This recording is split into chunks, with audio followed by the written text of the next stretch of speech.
Good evening. The last journey has begun for the Queen, her body leaving the monarch's beloved Balmoral for a final tour of Scotland. In a familiar scene, crowds packed the streets for a glimpse, but this time it would be their last. Tens of thousands turning out in Edinburgh, where King Charles III will shortly travel, for the next step in the final goodbye. Her son, the King, called it Queen Elizabeth's last great journey.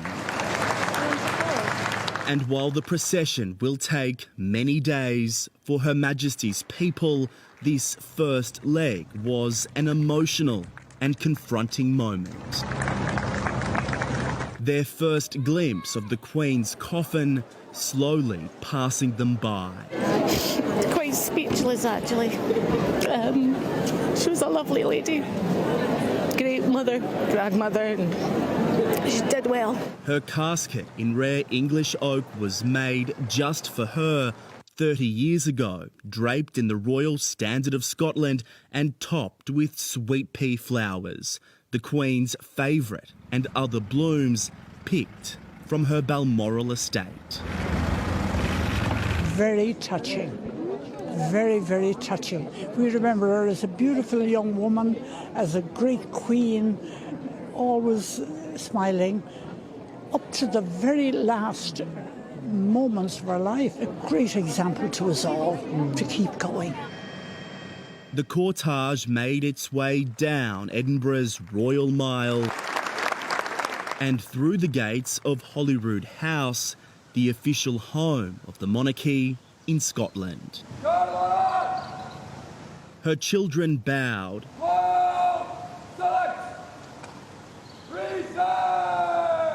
as the coffin was carried high by soldiers of Scotland's Royal Regiment, and offering a curtsy, Andrew again lowering his head. It's very emotional and it's really sad. Sad moment, isn't it? But you've got to pay your respects, and all the kiddies have come. And I cried. Everybody here, you'll see them all crying. Her Majesty's arrival here at Holyrood House signifies the next stage of the grieving process. After the procession led by King Charles, the Queen will lie in rest at St Giles Cathedral, allowing people to pay their respects and say their final goodbye. The procession had departed Balmoral 6 hours earlier, a place of royal refuge that provided privacy during tumultuous times and again in death. Flowers were thrown in front of the hearse, tributes to the Queen's love of country and love of the countryside. Farmers formed a guard of honour with their tractors, their front loaders raised in salute.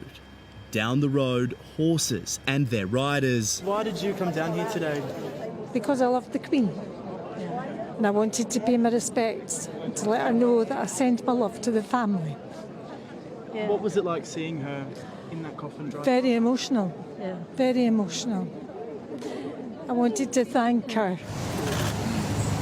A journey of 190 kilometres through tiny towns, green pastures and the picturesque Highlands Her Majesty adored.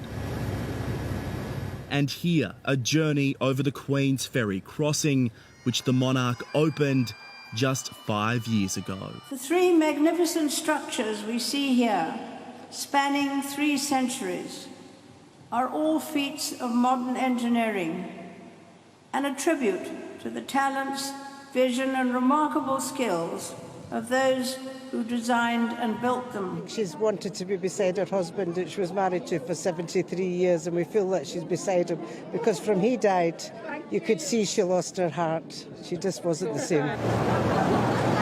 Today was Scotland's farewell.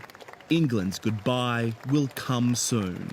Two countries, it's often said, held together by royal glue. How people have come together for this so much, because it's about a healing time, it's about nations for me together. The sea of phones capturing it all, a reminder of the modern world in which this ancient monarch died. She's been on the throne for a long time. So, yeah, it means a lot. Sorry.